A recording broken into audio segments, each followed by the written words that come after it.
On ne plaisante pas avec l'info, alors comment dit-on déjà surtout ne pas reproduire cette cascade chez vous? Oui, c'est Donald Trump qui annonce ces dernières heures finalement l'envoi d'armes à l'Ukraine. Regardez. Monsieur le Président, avez-vous l'intention d'envoyer plus d'armes à l'Ukraine ? Nous allons envoyer quelques armes supplémentaires. Nous devons le faire. Ils doivent être en mesure de se défendre. Ils sont frappés très durement maintenant. Nous allons devoir envoyer plus d'armes, oui. Des armes défensives principalement.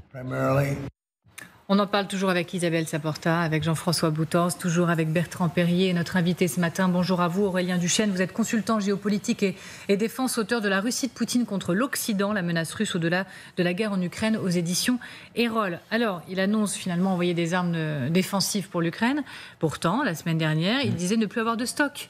Par la voix de sa porte-parole, la porte-parole de la Maison-Blanche, cette décision a été prise pour faire passer les intérêts des États-Unis en premier à la suite d'un passage en revue de l'aide militaire, a dit cette porte-parole, après que Trump ait dit on doit stopper certaines livraisons. On n'y comprend plus rien. Vous pouvez nous éclairer ? Il n'en est pas son premier revirement. Je rappelle par exemple que Trump avait gelé en mars les aides livrées à l'Ukraine quelques jours après l'altercation avec Zelensky dans le bureau ovale. Ces aides ont finalement repris. Le même Trump qui, en marge du sommet de la Haye, s'était ouvert à l'idée de livrer des systèmes patriotes de défense aérienne à l'Ukraine, dont l'Ukraine a cruellement besoin en ce moment, avec la multiplication des attaques russes, et désormais un Trump qui se réouvre à l'idée de livrer davantage d'aide après l'avoir lui-même gelé. Je rappelle une dernière chose, qui est que la Maison-Blanche n'a toujours pas signé de nouveaux types de livraison à l'Ukraine. On se base toujours sur l'existant, c'est-à-dire ce qui avait été décidé par la précédente administration, l'administration Biden. La question, c'est de savoir déjà si la Maison-Blanche, par exemple, pourrait faire passer de nouvelles commandes d'armement pour l'Ukraine au-delà de ce qui avait été prévu l'année dernière seulement. Comment vous analysez, vous, ce looping arrière du président américain, encore une fois ? Je pense qu'il faut considérer la nature de la parole de Trump, d'ailleurs comme la nature de la parole de Poutine. Dans les deux cas, on a des gens dont la parole est un outil politique, et voire un outil diplomatique, si on peut encore parler de diplomatie. C'est-à-dire qu'en fait, il ne s'agit pas de décrire des faits réels, il s'agit de savoir quelle parole peut produire tel effet.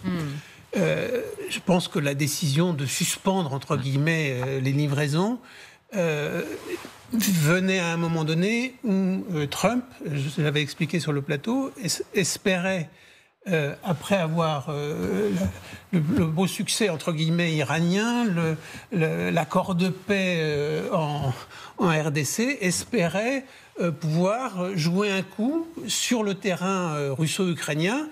Et donc, pour maîtriser les acteurs, il annonce à l'Ukraine qu'il coupe les vivres et il téléphone à Poutine derrière. Sans doute avec l'idée qu'il a peut-être aussi un moyen de pression sur Poutine. Il y a les problèmes économiques de la Russie, la question du prix du pétrole, par exemple, etc. Et puis ça a raté. Donc maintenant, retour en arrière, puisque la parole n'a pas fonctionné, on va en jouer une autre. Mais il faut bien comprendre ça. La parole, c'est un outil. C'est pas une description de la réalité. Et on passe son temps à traiter les paroles de ces deux personnages comme des descriptions de la réalité qu'on commente, alors qu'il faut les comprendre comme des actes politiques. Isabelle Saporta. Là, je trouve que c'est très intéressant ce que vous venez de dire, Jean-François Boutens, parce qu'effectivement, il y a un aspect performatif dans la parole de ces hommes, si ce n'est qu'effectivement, on a d'un côté Poutine qui, lui, fait ce qu'il dit et dit ce qu'il fait depuis le début, c'est-à-dire qu'au fond, il progresse, il continue à progresser avec des encoches partout, il ne s'arrête pas et c'est comme une espèce de rouleau compresseur qui avance, alors certes, heureusement, assez lentement, mais qui avance, qui progresse et qui va aller jusqu'au bout de ce qu'il veut faire, au fond. Et on a de l'autre côté, malgré tout, une girouette, quoi. C'est-à-dire que soit on écoute, une girouette qui dit au fond ce qu'il va faire aussi, c'est-à-dire que si on relit ce que disait J.D. Vance avant même l'élection, c'est-à-dire on va se retirer de l'Ukraine. Donc, partant du principe qu'ils vont se retirer et que ça n'est pas un allié fiable, parce que malgré tout, c'était censément être l'un des principaux alliés, si ce n'est le principal allié de l'Ukraine.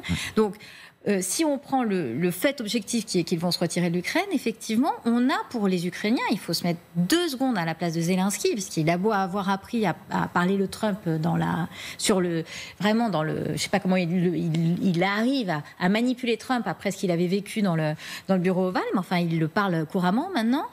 Imaginons ce que c'est pour les Ukrainiens. C'était un jour, vous avez des informations grâce aux États-Unis, le lendemain, on coupe tout. Un jour, vous avez des armes, le lendemain, on coupe tout.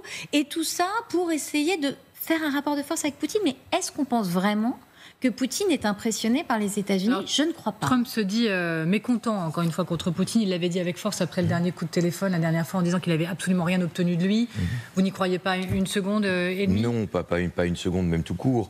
Cette déclaration, elle vient quand même dans un contexte à la fois de blocage des négociations sur le cessez-le-feu. On voit bien qu'il n'y a plus d'avancée d'un point de vue diplomatique. En revanche, il y a des évolutions militaires. C'est souvent le cas dans un conflit. Il y a les vases communicants entre la diplomatie et l'aspect militaire. Et là, on voit bien, on va y revenir, que l'armée russe gagne du terrain. Et Zelensky s'était lui-même inquiété de la possibilité d'un arrêt des livraisons d'armes parce qu'il fait face à Dnipro à des attaques extrêmement lourdes, notamment sur les centres de recrutement militaire.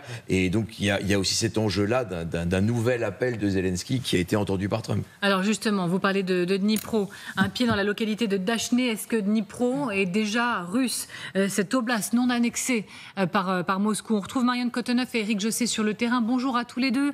Vous êtes en direct de Odessa. Les Russes revendiquent pour la première fois la prise de cette localité dans la région de Dnipro. Oui, alors ils la revendiquent, mais en même temps, les Ukrainiens, eux, ils nient. On a eu des vidéos hier de la 37e brigade qui montraient que le drapeau ukrainien flottait toujours sur cette localité. De toute façon, c'est de la communication, on a l'habitude.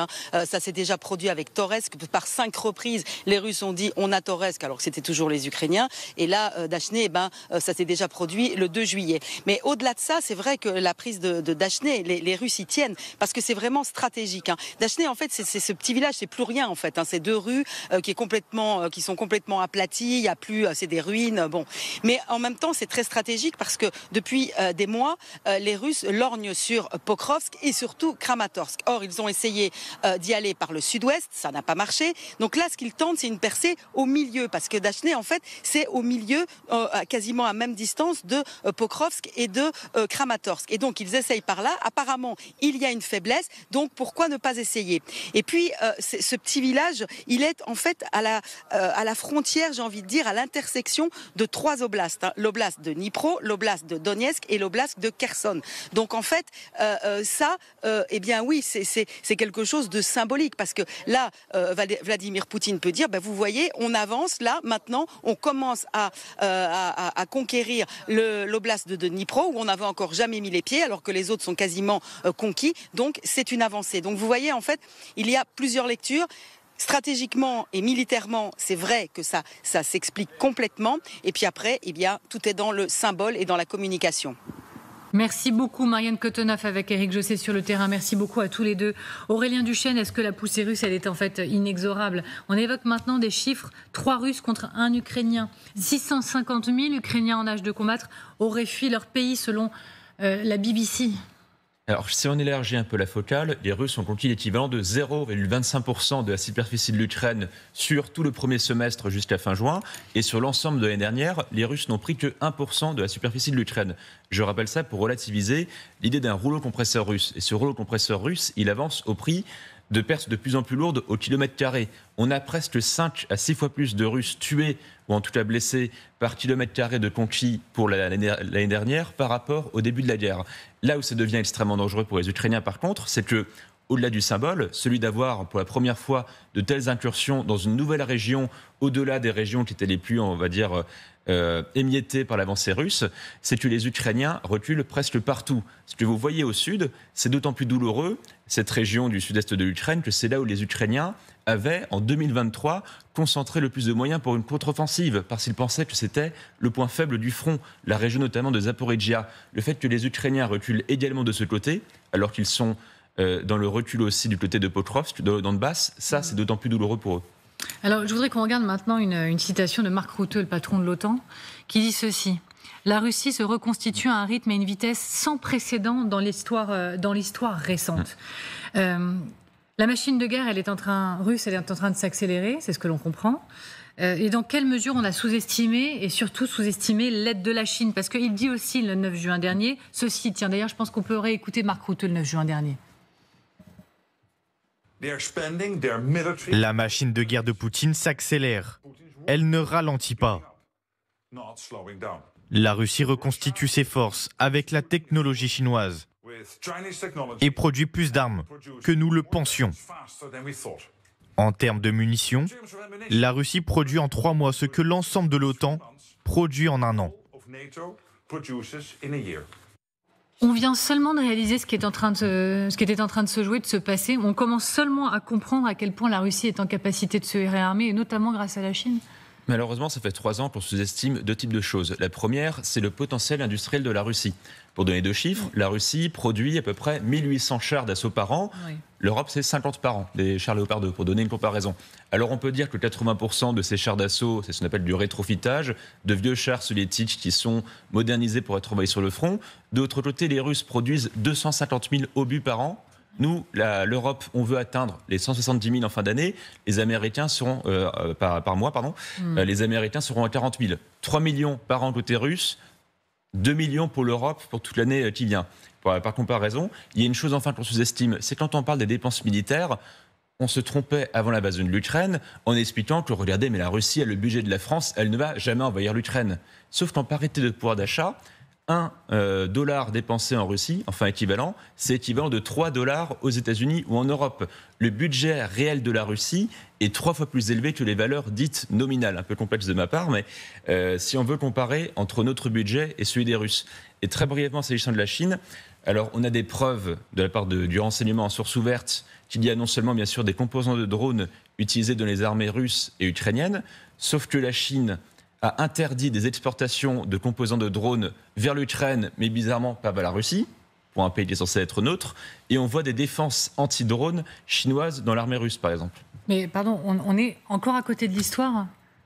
Oui, non, je pense qu'il faut aussi se méfier. Là, encore une fois, je reviens sur ce que je disais tout à l'heure, parce qu'on est dans un monde de parole performative où tout le monde est en train de s'aligner sur ce mode de parole, y compris M. Rutte, qui part un petit peu pour Donald Trump quand même. Il faut le dire. Oui. Et qui parle de lui comme d'un père. On peut pas l'oublier. Alors, il y a des vrais soucis que Aurélien vient d'exposer. En même temps, ce qui est absolument frappant du côté russe, c'est que Vladimir Poutine, il répond aux difficultés qu'il rencontre par un engagement supplémentaire en termes militaires, en termes d'hommes, en termes de production, etc.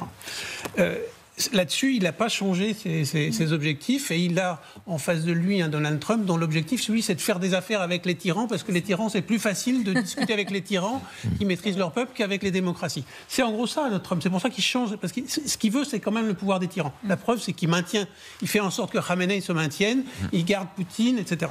Donc, mais en même temps, la situation en Russie, il faut quand même le reconnaître, elle n'est pas bonne. On parle de suicide économique. Oui, Madame Nabiullina, la présidente de la Banque centrale russe, disait il y a quelques semaines que... il allait manquer, si les prix du pétrole se maintenaient là où ils sont, il allait manquer 15% au budget russe. C'est pas négligeable. Quand en plus, il y a en gros 40% du budget russe est mangé par la défense, en gros. Il y a, je ne sais plus qui a annoncé, là aussi, que la Russie est au bord de la récession. C'est des Russes qui parlent. C'est le ministre de l'économie qui en a parlé lui-même, d'ailleurs.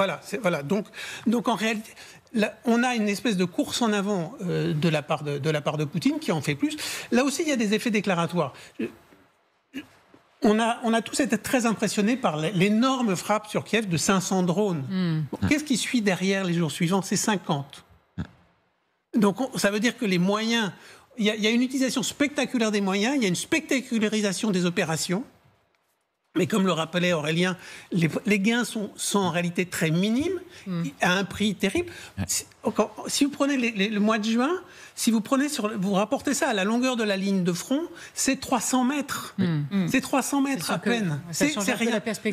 Le problème, c'est que c'est l'intensification des combats et l'allongement de la ligne de front pose des problèmes aux Ukrainiens parce qu'eux, ils n'ont pas la même masse. Et ça, c'est un vrai problème. Isabelle Saporta ? Non, mais tout ce qui vient d'être dit est totalement juste, hein, c'est évident. Vous avez raison de rappeler la question de l'économie russe, dont on sait aujourd'hui en plus qu'ils sont en flux tendu et qui manquent de main-d'œuvre, entre les hommes qui sont sur le terrain et qui se battent, ceux qui sont dans l'industrie d'armement. Il n'y a plus personne, au fond, pour faire tourner les autres industries. Si ce n'est que, vous l'avez souligné tout à l'heure avec beaucoup de justesse, ils ont réussi cette reconversion dans une économie de guerre et que ça fait des années qu'on dit ils n'y arriveront pas, ça ne marchera pas, ça ne fonctionnera pas, et que malgré tout, ça fonctionne. Et ça fonctionne certainement et très certainement, comme vous l'avez très justement souligné, parce que c'est une dictature, hein, et que cette dictature, effectivement, Poutine a beau faire payer le prix du sang, eh bien, ça marche en fait. Bertrand Perrier, allez-y.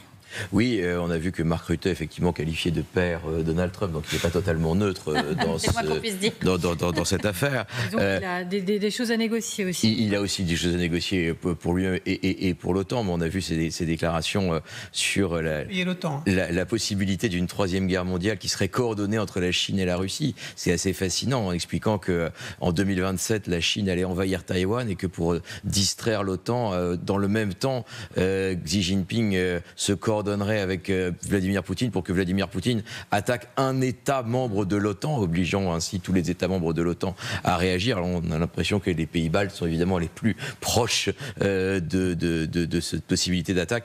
Alors, Medvedev a expliqué que Mark Rutte abusait des champignons hallucinogènes. J'ai trouvé ça absolument extraordinaire parce que comme il est hollandais, donc il a dit oui, ça, de toute façon, ce sont des substances que les Hollandais aiment bien. Donc, on voit bien que le débat, enfin, sur la politique fiction est aussi de très beau niveau. De beau niveau. Oui, vous verrez. Juste dire une chose très rapidement parce que je vais me faire vraiment disputer pour tout vous dire. Juste dire une chose, c'est qu'en fait, cette stratégie de la Chine, elle est déjà commencée avec le soutien de la guerre en Ukraine, puisque la guerre en Ukraine absorbe une partie des efforts européens et occidentaux. Vraiment, je suis navrée, mais il faut vraiment que j'avance. Vraiment. Vous verrez que le taux de pauvreté, dans un instant, a connu en 2023, le sourire me quitte, un pic sans précédent en France. Et dans un instant aussi, la boîte à archives à quelques heures maintenant de l'arrivée d'Emmanuel Macron à Windsor. Vous vous souviendrez avec nous de Nicolas Sarkozy reçu avec Carla Bruni. C'était en 2008. Regardez, je crois qu'on a une petite image déjà pour vous donner un avant-goût. Voilà. Allez, on se replonge dans les archives. On regarde dans le rétro dans un instant. Merci Aurélien Duchesne d'avoir été avec nous. À tout de suite.